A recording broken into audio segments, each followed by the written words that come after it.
I'm Mike Wood, and before I introduce Bill Kartalopoulos, who's going to be introducing Craig Thompson and leading our Q&A following Craig's presentation, I'll just mention that after their talk, Craig will be signing copies of Habibi, which are on sale either here or at the registers.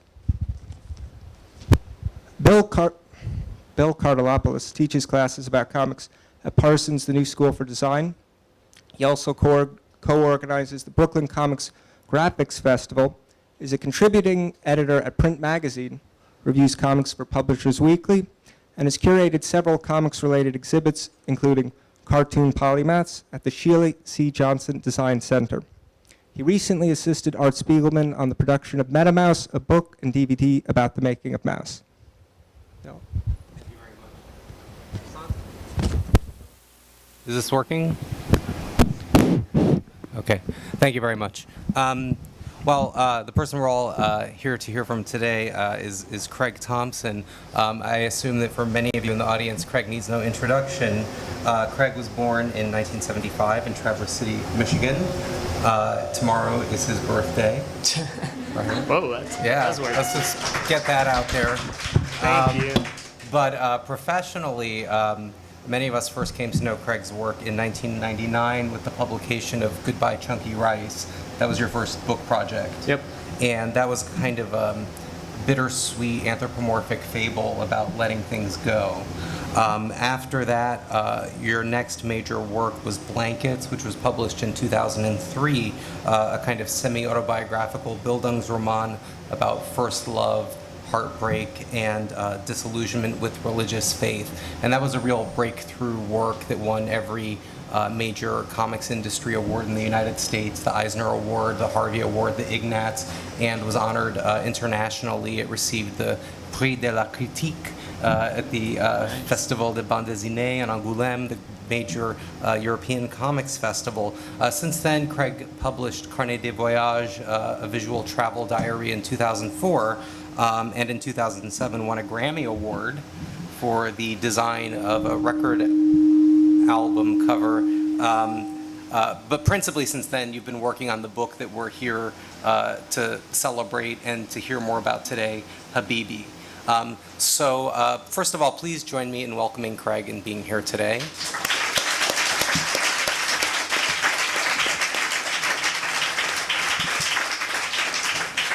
Thank you. Thank you, everyone that made it out tonight. That's awesome. And thanks to the Strand for hosting this, and thanks to Bill for questions. I might stand while I'm doing some of this, but I brought some images that I'll probably dive into right away, and they're mostly about process, so we can kind of like get a lot of process questions out of the way right away, because I know Bill will probably have questions about content.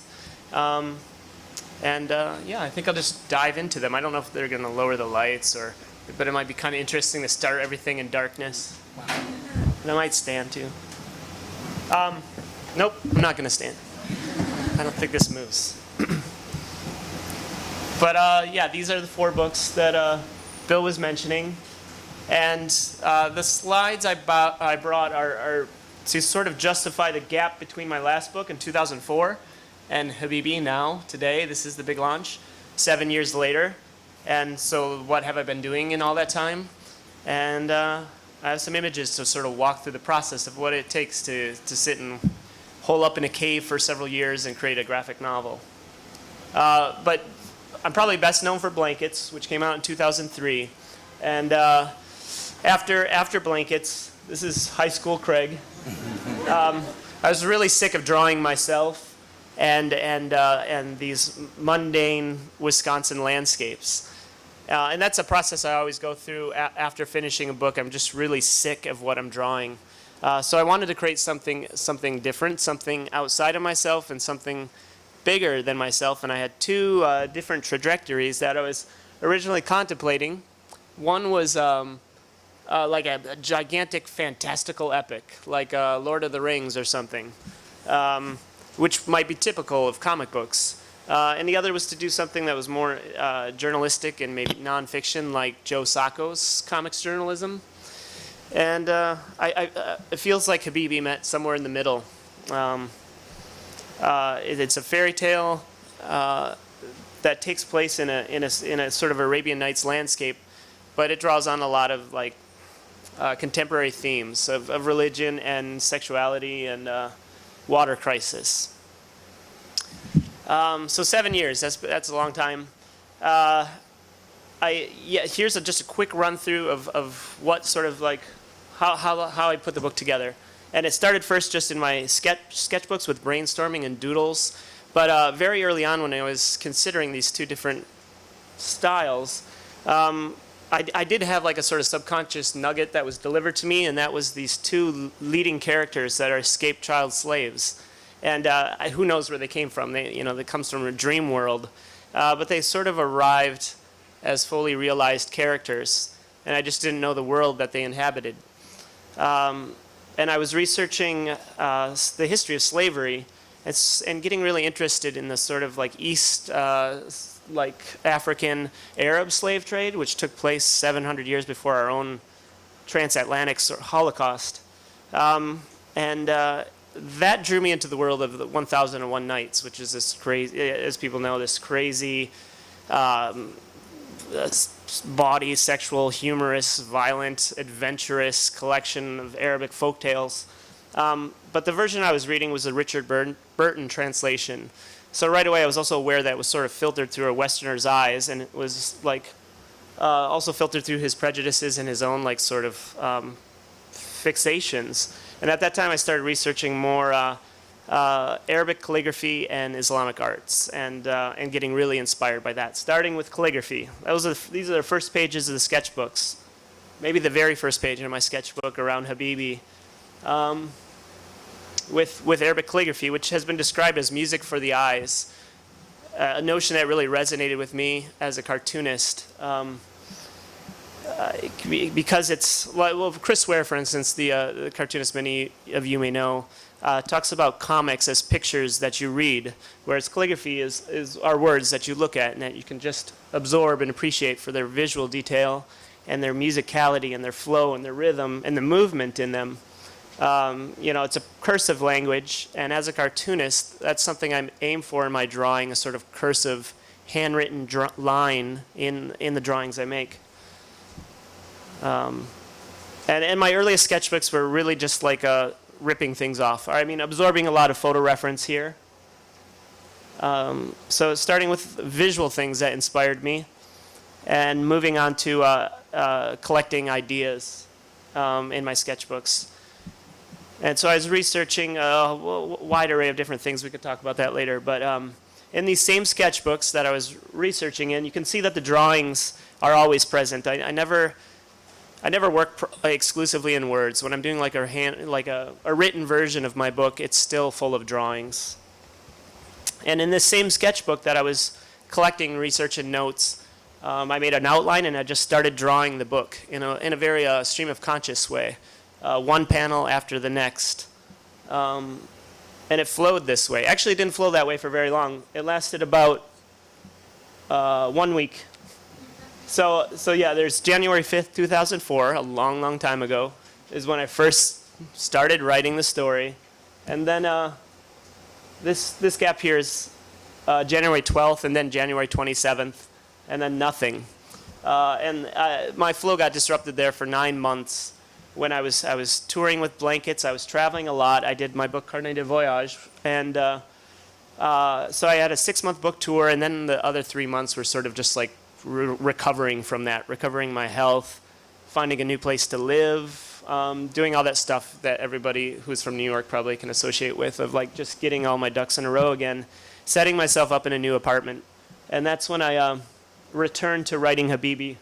So it was October 2004 that I really sat down and began working on the book in earnest. And interestingly, the gap here, it's 9 months duration, a pregnancy's duration. The little boy Zam grows up on this page and then awakens into his sexuality, which is a big theme in the book. And I continued working this way in the sketchbooks, one panel after the other. Here it's page 138, still flowing. Page 193, and I always knew what the next panel was going to be until one day I didn't. So that like literally, and actually this is interesting, this is another waking up scene. Dodola, the main female character, awakens from illness, and I didn't know how to proceed. So this was the first big like creative block with the book. And there's a theme that runs through the book of water crisis and drought. It's not just environmental drought. I mean, there's all kinds of concerns around water, drought, ownership, dams, pollution, but drought probably being the most important. And but there's other forms of drought in the book too. So there's emotional drought for the characters, there's sexual drought, and spiritual drought. And then for me as the author, there was these bouts of creative drought. This was the first big one. And during that time, I was traveling again for book promotion for blankets in France, and I rediscovered this symbol in my notes, these magic squares, which are basically like a Sudoku, like a mystical Sudoku. And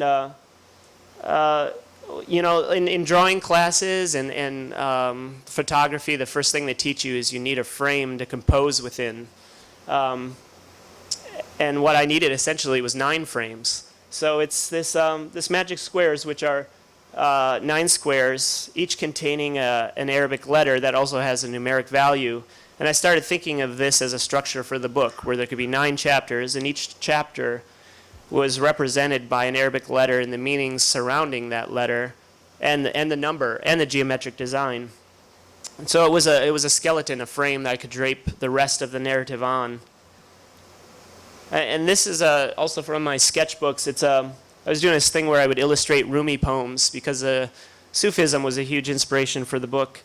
And Rumi talks about this thing that you should keep breaking your heart until it opens. And that's essentially what I did with the book. I just took the sketchbooks and dashed them on the floor and shattered the container and then started piecing it back together in a new order. So this is the next phase in the process of taking the scenes that I had drawn in the sketchbooks and redrawing them in this thumbnail form. And then also working on the future chapters that had not been written.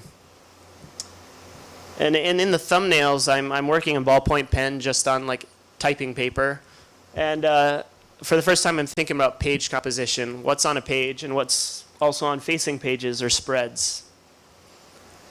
And I worked on those thumbnails for far too long. The first draft, from conception to finishing the first draft, it was about a year. And I wasn't happy with the end. I felt like something was missing. I showed it to my editor, and she's like, oh, it's really great, blah, blah, blah.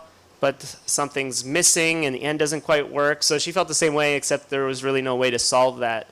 So I got lost for another year in this sort of like labyrinthian tangle, like my characters, trying to figure out the book, trying to figure out the ending especially. And I never figured it out in a year's time. So I finally resolved to just like sit down and start drawing the final art. And this was October 2006. And also it all involved another move. So I was moving once again. I moved a couple of times, set myself up in a new apartment, and started drawing the real art. And this is a good example of like, there's a couple of years apart here, but the thumbnails and the final art look approximately the same. But when I'm just drawing finals, my only real concern is drawing. I don't have to think too much about the story at that point. I'm concerned with mark making. Other things changed a lot. Here's a scene, and let me know if I'm taking too long. Here's a scene that is a retelling of an Arabian Nights tale.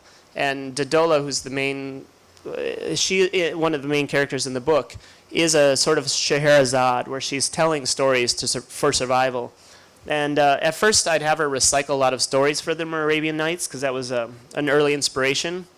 But then I started to strip those stories away and replace them with biblical and Quranic stories, because I found those a lot more interesting than the fantastical. So this is the same scene, but with this Jesus story in place. This is also a good example of the juxtaposition of ugliness and beauty, which is a theme in the book. There's kind of this horrible old man's ass on this page, and then this graceful image of Jesus walking on water. And that was something I was thinking about throughout the book, this juxtaposition of the sacred and the profane, and of the sacred medium of words and the very vulgar medium of pictures. and a mashup between holy books of like the Bible and the Quran, and of kind of pop culture-y comic books. And this was a book that was inspirational to me as a kid, the Bible in full color. So I guess this is the earliest inspiration. I'm going to jump ahead here just a bit so that we can get to Bill's questions, but I'll walk through a couple actual page, the processes of drawing a single page. So here's my earliest thumbnail sketch. Here's the earliest pencil drawing, and also inspiration. I spoke a little bit about Arabian Nights earlier and how it's sort of Orientalist, sort of like a Westerner's collection of Arabic folklore. So it's filtered through his own views and prejudices. And as I was consuming all this beautiful Arabic calligraphy and Islamic art and geometric design, I was also looking at a lot of these sort of late 18th century French paintings, Orientalist paintings, which reflect more about Western culture than the East. And I hate using those titles because I do believe that they're imagined barriers. But this was when the French were colonizing North Africa and making these very sensationalistic and kind of eroticized paintings that really do say more about French culture or Western culture than the East. Here's the pencils fleshed out a little further. And there's a missing, well, it's missing a frame, I'm sorry. I'll do one more of these, and I'm not going to do that one. I'll do, sorry, we can go back to these if we have time. Here's an example of how I utilized Arabic script in the book. I never actually learned to speak or read Arabic, and people ask me that a lot, so I have to own up to it right away. I learned the alphabet, the 28 letters, and can identify words. And of course, I focused a lot on those 9 letters that shape the chapters of the book.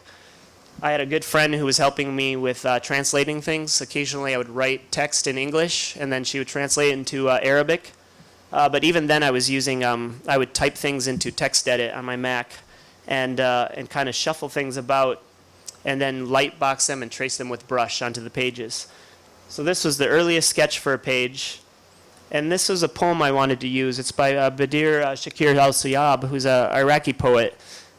He wrote this poem in 1960 called Rain Song that some of you may know, or Psalm of the Rain.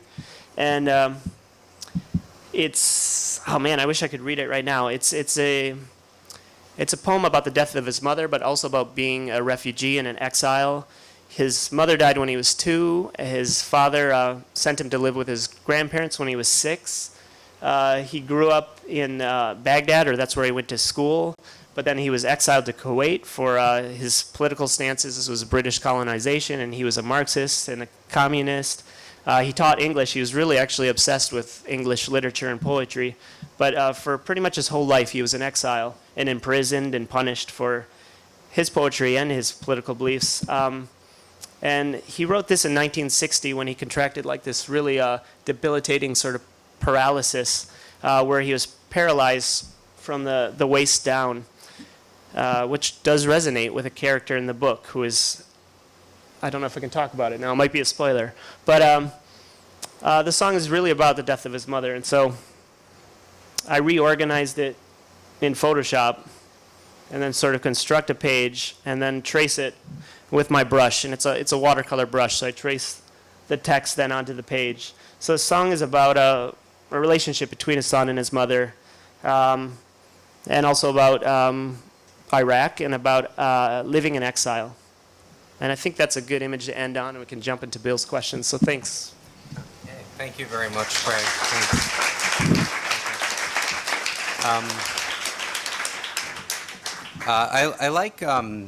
I like the way you describe the book as kind of a mashup, because there's a lot to it. It's very difficult to boil it down to one genre. It is kind of a fable. It is very contemporary in a lot of ways too.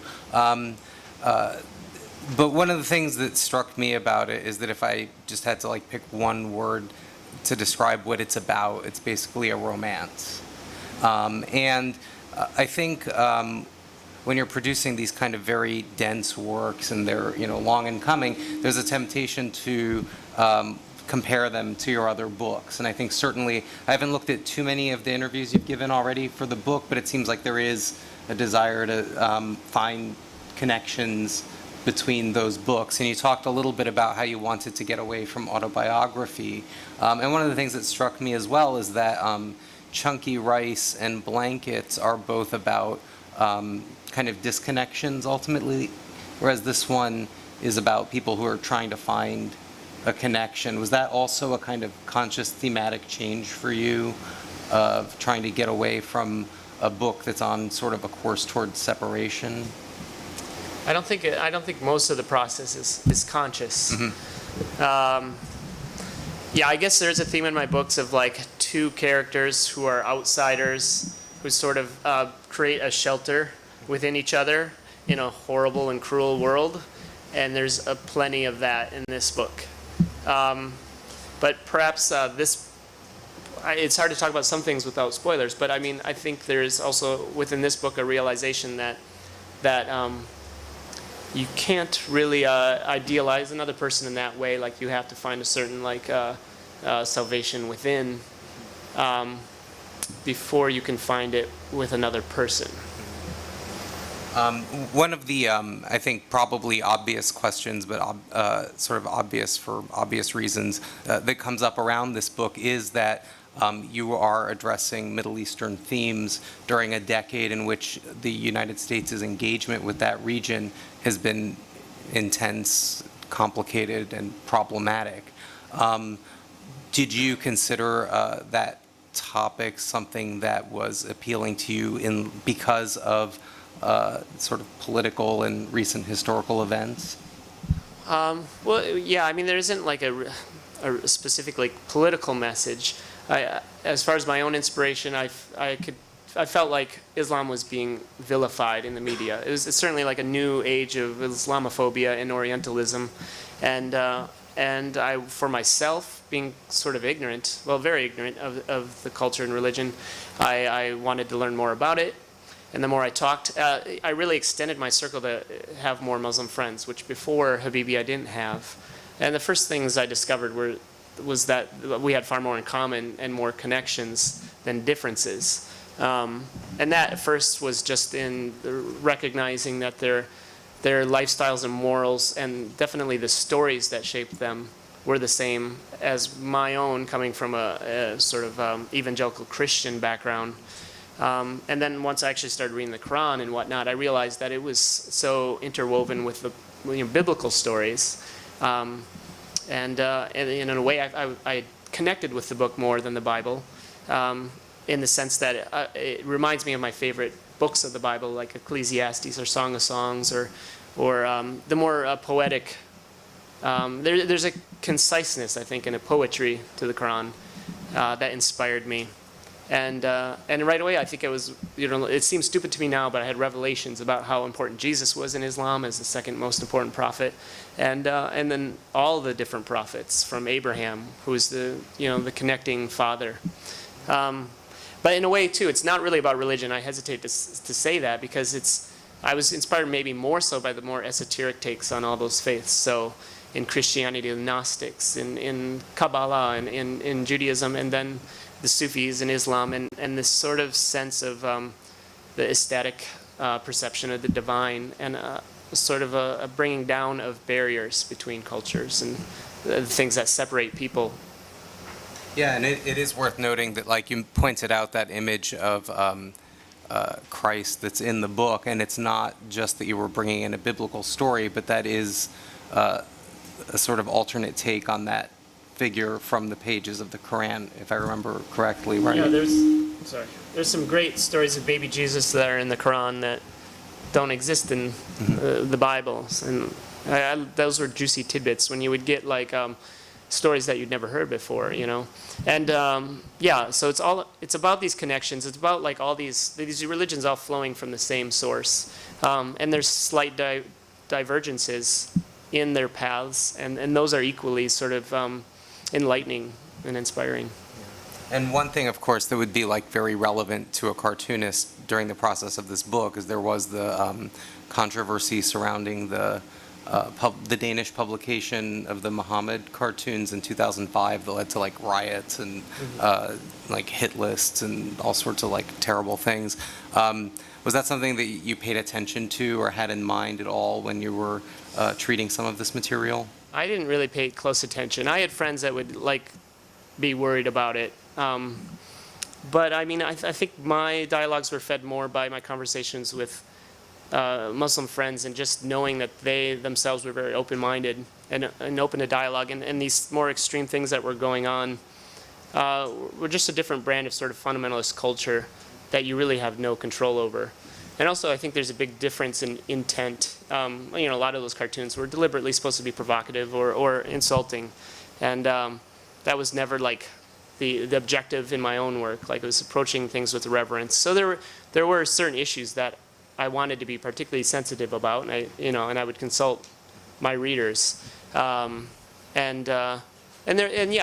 there were moments where they're like, well, some people might be upset by this, but me personally, I'm not. And that I kind of trusted that. I was like, okay, I'm not writing to people who are more extreme. I'm writing a dialogue for my general reader. Yeah. Yeah, and I think probably anyone looking for like a really overt political commentary in this book would be probably disappointed, but they'd also be misguided, except that there is, as you mentioned before, a lot of content about environmental issues that comes up in the book, the drought, the water crisis, things like that. Is that something that's based on your research about that area? No, not about that area, about the everywhere, the world. I mean, you could argue maybe that there's more anti-American sentiment than actually anti-Islamic, because I was processing a lot of American guilt in a sort of sense of like our role globally as in imperialist culture, as in a world of global trade and sort of exploitation of poorer nations, seeing what role we played in a sort of passive participation, just as a citizen or a consumer that you have in that. So, and I also, my father was a plumber, so we always grew up with this really strong sense of the preciousness of water and the rareness of it. So it was always spoken of from an early age as a very limited resource. And I think those things are just becoming more and more apparent in sort of everyday news. I mean, we're starting to feel the effect in America, but you can certainly travel the world and realize it's a much more desperate moment in terms of clean water, drinkable water. And all my books have water as a theme in some form. So Chunky Rice is the ocean, and Blankets is snow. And this one was maybe the most pressing concern of actual water crisis. And that's that's definitely like one of the more topical aspects of the book, or it comes from parts of the book that feel a lot more contemporary. But one of the things that's interesting about reading the book is that when it starts out, I think you described it as a fable earlier. It starts out with some of that like timeless feeling of like a fable or a fairy tale, where it's just like long ago and far away. But then by the end, it feels very modern. I'm wondering what you were thinking about those kinds of choices in terms of whether or not to fix the story at a particular point in time. Was there like a conflict between wanting to make it timely and timeless? Well, I never wanted to take place in any specific geography or specific time. Partly maybe born of laziness. I didn't want to meticulously research one area and like worry about the costumes and everything. I wanted to draw fast and loose from different research and inspiration. And in a way, I thought of it more like Star Wars, where Star Wars supposedly takes place in far, far away or whatever long time ago. And so, and that never made sense to me as a kid, because I always thought of it's like the future, it's space. So, and plus Star Wars draws heavily from North Africa and these sort of landscapes. And so, in a way, it was that. And with, as far as reality goes, I mean, I did want to use all this industrial clutter and sort of pollution and industry, but there's no guns in the book. I never wanted to draw a book with guns. There's no television sets, so it is a make-believe culture. And I drew what interested me, which is a great thing when you're a cartoonist who also writes your own work. You can kind of decide what you're going to draw. You had mentioned Joe Sacco before, and I know he lives in Portland, and you know each other. And it is interesting that sort of at the same time, you were both working a really long time on very long books about that region. And it's funny because the things that you were talking about electing not to do, like draw guns or fix specific dates, is kind of exactly what the project that he was involved with. Did you talk at all during this time about the books that you were working on? Yeah, we met up a lot. I mean, interestingly, we did very few like studio visits. You know, like we would meet up, and I guess we would talk about other things, because that's part of, like, after drawing all day, you don't necessarily want to talk about comics at the end of the day. But yeah, I mean, his studio is full of meticulous reference, photo reference, and tapes, and all the stuff that he has to compile to make a single page. I do remember this very dark moment in the construction of Habibi, where I was feeling very negative about the pages I was producing, and he was saying, like, flattering me a bit and saying that there was so much sensuality in my line, and I was like, oh, there's no more sensuality in my line because I've lost sensuality in my life. But then I feel very different now, so it's good. But I remember that conversation with him. But Joe Sacco to me is the most important cartoonist in North America, so.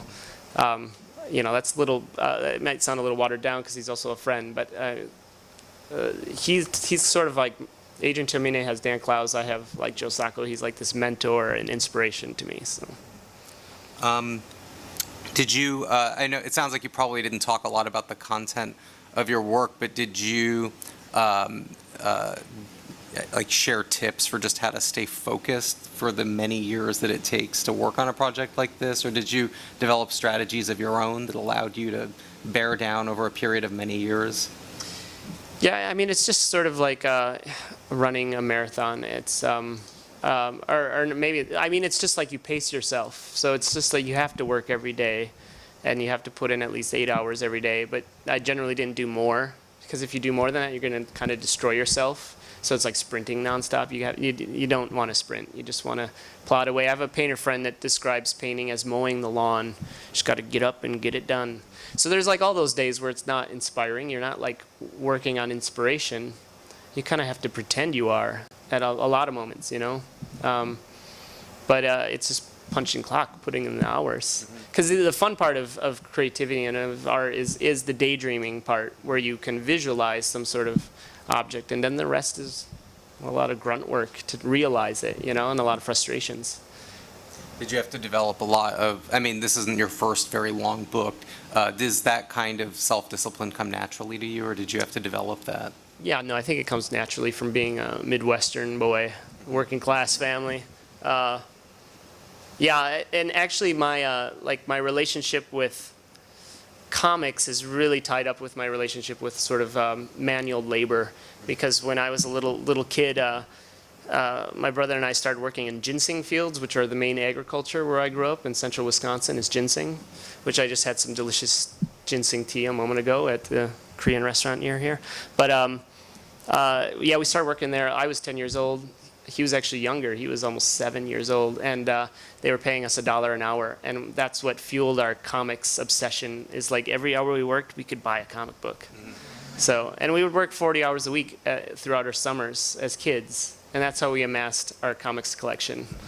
And so it was always like the two are always bound up together, work and comics, and so I think it's easy for me to meld them together. Yeah, I think sometimes the labor involved can be invisible to readers, because I know some artists who have had like success in the gallery world, and sometimes regret that they haven't produced more comics, but the rewards are so much greater for making a single image, which takes much less time actually than figuring out how to weave together, 6, 8, 9, 10 images in a way that's actually coherent. You had mentioned your comics collection as a kid. What kind of stuff were you and your brother reading? Was this like Marvel and DC superhero kind of comics? It didn't start with that. No, it started with like a real cheesy Saturday morning cartoon stuff. So there was Star Comics that Marvel published, and it was like Muppet Babies, and as anything that we watched as a Saturday morning cartoon existed in comics form. They did Get Along Gang. Yeah, and then that kind of went into a short superhero phase, which was Marvel based, so X-Men mostly. And then, but then in the 80s, there was no comic shop where we lived, so we were ordering comics from the catalogs in the back of comic books, and we started ordering stuff from New England Comics in Boston area, and we were really into the like 1980s black and white independent comics explosion. So right away from a very early age, if it was black and white, it was cooler than if it was color. And if it was like a single creator who was doing something sort of outside of a big company, it was cooler. So, I mean, that was started by Teenage Mutant Ninja Turtles, but then there was a gazillion sort of offshoots of that. And that's really what fueled us, is that stuff. Do you remember any of the other ones that you would have been reading? Would have been like The Tick or? Yeah, The Tick was massive, actually. Yeah. Yep. Usagi Yojimbo. Yeah. So. But since then, obviously, you've come into contact with the world of comics as it's existed for the last 20 years now, roughly, with graphic novels and international exchange as well. And one of the things that struck me looking at this book is that I remember looking at Blankets, and it seemed like in that book you were kind of synthesizing a kind of classical, like almost like Will Eisner approach American approach to making comics, with a sort of almost like French nouveau bande dessinée sort of aesthetic that you see in artists like Bluch and Jean Sfar. I mean, is that about right? Were you looking at those artists? Yeah, exactly what you're mentioning, the whole Association sort of French collective, this sort of new wave in France of alternative cartoonists working in long forms. So the traditional French album is like 48 pages and it's full color, and these were guys that were coming in and creating 200 to 500 page books in black and white, and self-publishing them essentially, or through a collective, a sort of nonprofit collective, putting them out. And Louis Trondheim specifically did a book that was 500 pages long called L'Opinion, and that was a huge inspiration. Before he started the project, he didn't know how to draw, and so he challenged himself to sit down and draw 500 pages of comics with the hopes that by the end of it, he would have gained some skills. And in fact, he did. So I had that book, and Blankets is pretty much the same dimensions, and that was this template. And I felt the same, like, oh, if I can draw 500 pages, I will have learned something about storytelling by the end of the process. What were some of the like aesthetic values that you were seeing in those French comics that appealed to you? Definitely the expressive line, the sort of loose expressive brush line in Bluch and Baudouin. And I really wanted to emulate that, or if not rip that off in my own work. And it was clunky at first. I think I was trying to imitate it, but it was maybe tended towards messy. And then, I started to get more organic control over a brush. But it's something I might have lost a little bit with Habibi, because Habibi starts become so dense and meticulous and tightly structured. So I hope to get back to the expressive line. Like the ideal, I think, is having a tight composition with a very casual, like I said earlier, handwritten brush line. Yeah, that was actually the other thing I wanted to ask you, because it seems like in this book, having to incorporate the very rigorous, like, geometric detail of Islamic art and sort of working with that magic square as your structure, it seems like it infused your storytelling with a bit more of a rigorous, more architectural, compositional approach. Is that something that you think you're going to carry forward into your other work to some extent? No, I don't think so. I think it was definitely particular to this project. I mean, I'm starting to scheme up other ideas, and one of them will not really use panel borders barely at all. Because I've actually resisted panel borders a lot of times in my earliest mini-comics work. I think comics as a medium tend to be pretty claustrophobic, especially to the uninitiated. So for non-comics readers, it's really hard to look at a comics page where there's so many images all pushed up next to each other. And so my earlier work in comics, I think, was trying to get away from that and like open things up and let them be more breathable. Habibi tends to get more dense and tightly structured. And I was also thinking about, you're always composing within a square, and I started thinking about geometric design. So, well, what if that square was, a triangle, or a six-pointed star, or a nine-pointed star, and started working on compositions based around different geometries. And you had mentioned just now that you are thinking about other projects now that this book is done. Do you think that they're going to continue to be on the scale of books like Blankets and Habibi? No. I mean, but I never start with that intent. I thought this would be a modest project of a couple hundred pages, and it sort of spirals. But yeah, I mean, and that said, I don't want to spend 7 years away from, the comics world or the literary world again. So I'm contemplating shorter projects. But you never know. You get lost in the tangle of it all, so. Well, with that, I think we've got a little time for questions from the audience. If anyone here would like to ask Craig a question, I see a hand in the back. There's a floating microphone for that individual over there. Hey, guys. Craig, I was wondering if you could say something about sort of the role of strangeness and sort of wackiness in Habibi, which I wasn't expecting, but I think it harkens back to certain elements in your earlier work. There's some humor and... Yeah, well, part of that is an homage to the Arabian Nights, or 1001 Nights, which has a lot of humor and scatological humor and bawdiness. So I was drawing from that influence and wanted to pay like a tribute to it. And then at other times, there's just so much heaviness and darkness in Habibi that I had to throw in dashes of levity and these sort of humorous characters that it made it more pleasurable just for me as a creator, but I think for the reader too. I remember talking with a friend who said that the reason Pulp Fiction works is because it has all these horrible things that are juxtaposed with sort of quiet, sort of playful moments. But if you watch or read something that's just like monotone and horrible all the way through, like you can't take it. So I think it was important to have that sort of rhythm between the two. Anyone else? Yes. Hi there. I'm wondering, I'm a graphic novelist as well, and this process where you start out with a very loose drawing that has like a lot of life in it, and then you have to kind of reproduce that drawing and sort of tighten it up and tighten up your page. Do you find that frustrating, or how does your process evolve in a way to kind of try to preserve that life and to try to find ways of capturing that quality but still having the finished work look finished? Yeah, I mean, I think every cartoonist is frustrated with that. Like, I often like my pencils way more than the inked page, because you do lose, it seems like you lose some of the vitality. So I guess that's an argument too for not penciling, just work straight to the page, which I know a lot of people do. But there's also a freedom in doing the thumbnails ahead of time, because as I was saying earlier, if you wake up in the morning, all you have to really be concerned with is the lines you're laying down. You've already thought out the story and the page composition. There's a freedom there. But then also when you finish a thumbnail where I've spent a year or two doing a loosely hand-drawn version of the whole book, it's kind of like the book is complete. But then it's not like necessarily something I'd want to share with other people. So I have to spend the next several years making it pretty. Will you ever share some of those early sketchbooks or some of those pencil versions of some of that?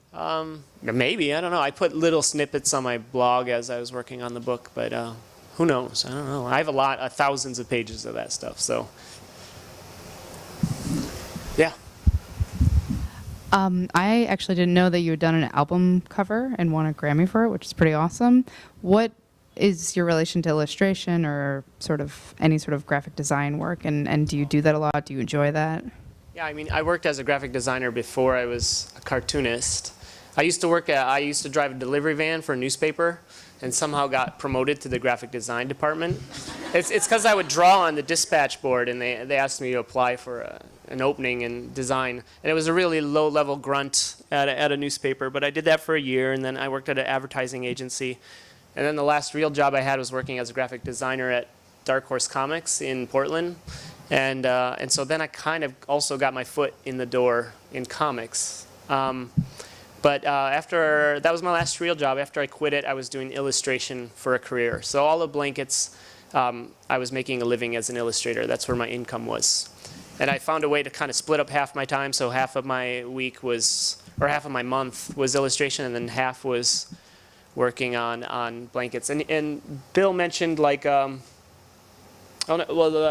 painters who know that they could make a lot more money doing a painting than doing comics. I definitely found that doing an illustration, I made a lot more money doing an illustration than I could doing a page of comics where there's like 6 illustrations. So I definitely separated the two. Illustration is what I did for money. Comics is what I did for myself and for art. So I hope that answers. Hi, Craig. Do you have any desire or feel pressure to become more of a digital artist or show your work digitally? No, I'm resisting it to the bitter end. I mean, there's a certain old-fashioned sensibility to a lot of cartoonists where we want to keep alive this sort of old, like really old-school method of like the nib pen or the brush dipped in an inkwell. So I mean, who uses inkwells? You know, it's like using a feather quill or something. But it's something that we all really value, and having paper and spilling ink and having a mess. You know. And the same with wanting Habibi to actually be a book rather than an ebook.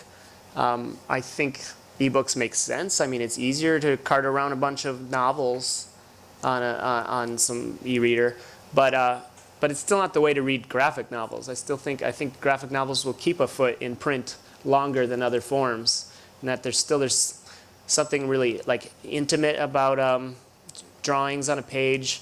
And about the facing, you know, like spread of the paper. And then comics, I don't know, there's also an added appeal to comics when they're in long form. That's something about seeing a bunch of drawings all together like that is also kind of inviting.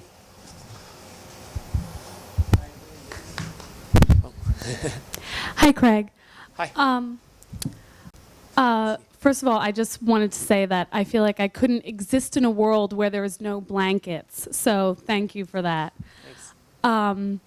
And I'm just wondering, in your books, in Blankets, and also from what I've read of Habibi, you sort of don't shy away from making these big, like, countercultural statements. You know, in a very cynical world, you're really making strong statements about, you know, love and how love can be ecstatic and transporting. And I'm wondering if that sort of vulnerability is necessary to your work as an artist, or if that's too personal, if you think that sort of vulnerability is necessary to the work of artists in general. Yeah, I think the latter. I think in general it's sort of the responsibility of an artist to be vulnerable. And I've said this before, that I'm a bit of a positive nihilist. Like I do have nihilistic views towards humanity and the horrible things we do to each other, but I do think it's the role of individuals, certainly of artists, and to work towards something more positive. Because whether we wipe the human species out, you know, or not, energy still continues on, and sort of the positive. I mean, that's the theme of Blankets, is the theme of Habibi, to labor towards love and positive energy. It sounds cheesy when you say it in words, so it's more graceful to communicate in art. Yeah. Hi.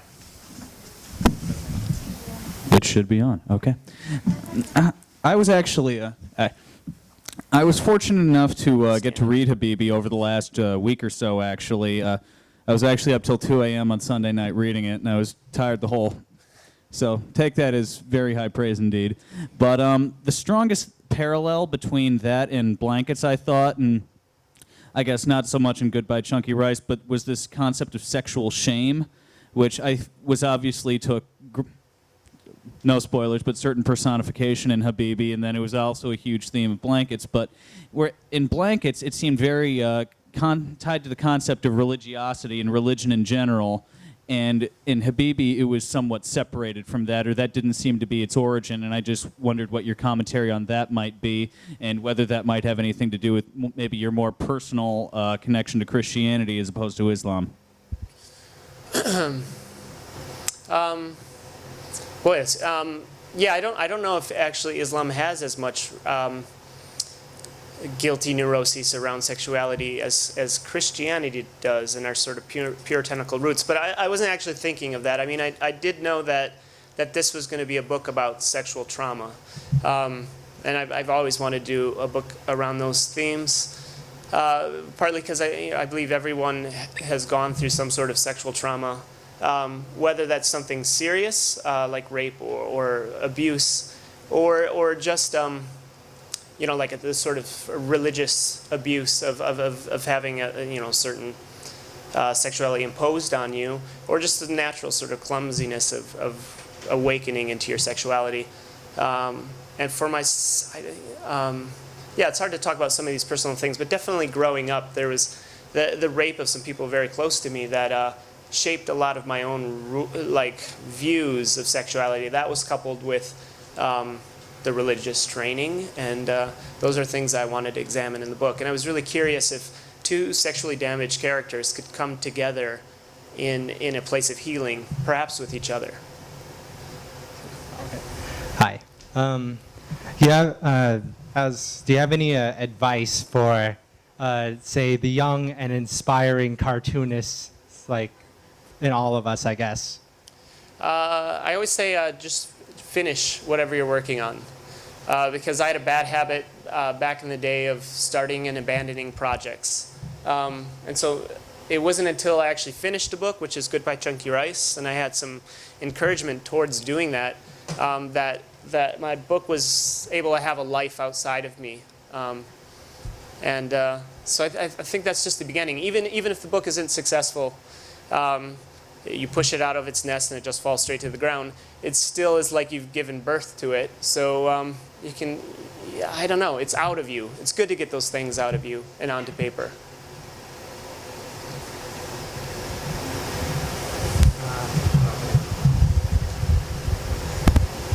So, for the 7 years that you were working on the book, what was your relationship with your editors like? I signed on with Pantheon Books in like early 2005, and I had an amazing editor. She was part of the reason that I was excited about Pantheon. I mean, there's a lot of reasons I was excited about Pantheon, actually. They were publishing all my favorite cartoonists, like Chris Ware and Dan Clowes. And Anjali Singh was responsible for bringing a lot of European and French cartoonists to America, Marjan Satrapi and David B. And so I was really excited to work for her, and we had like I can't remember how long we had, if it was 6 months or a year, but she ended up leaving. And so, and then I was given a new editor, and we had a good relationship, but I do feel like the real dialogues I was having with my friends and sort of my first readers were those closest to me. I would send stuff to my editor, and he would approve. He'd like it, but there wasn't a lot of changes back and forth sort of thing. It was more like letting me run with it. But my friends, my agent, those people were giving me a lot of feedback, and certainly I had a group of Muslim readers who I mentioned earlier too. That those dialogues really fueled a lot of the things I was writing. But yeah, two years of just working on a rough draft of the book. So that's all I was doing during that time. So it definitely is a really meticulous process where I just discard hundreds of pages. I draw them and throw them away before I ever get to the final drawing. And we have time for one more question. If there's anyone who's got... Yes? Hi, Craig. Hey. I feel like this is like a stupid question, but Good one to end on. yeah. Jesus. This is my first reading / question answering literary session here. So, Well, thank you. given that, I feel pretty much why I read Blankets probably like 5 times or so. And I feel like it was the most passionate book I've ever read. Can you promise the same with Habibi? And Well, I feel like also this question is over-asked and everything, but whatever happened to Raina? And where's Phil these days? well, that's a lot of questions. I mean,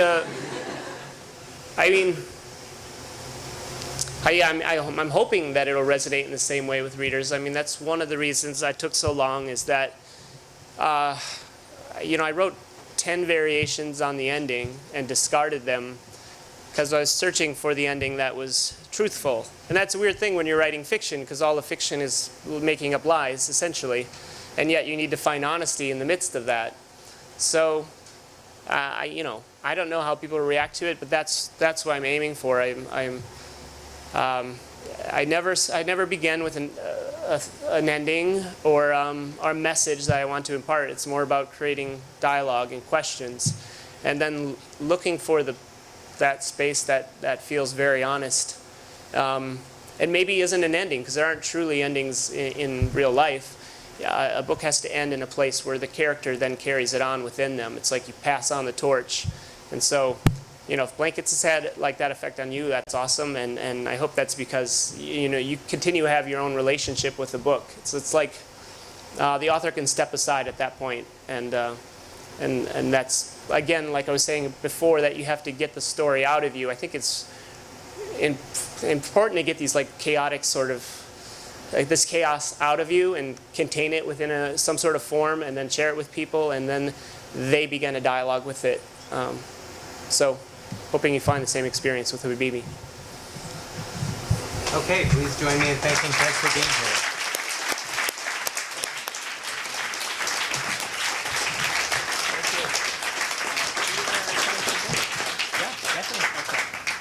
So, you can bear with us if you'd like to have your book signed. We'll just start here.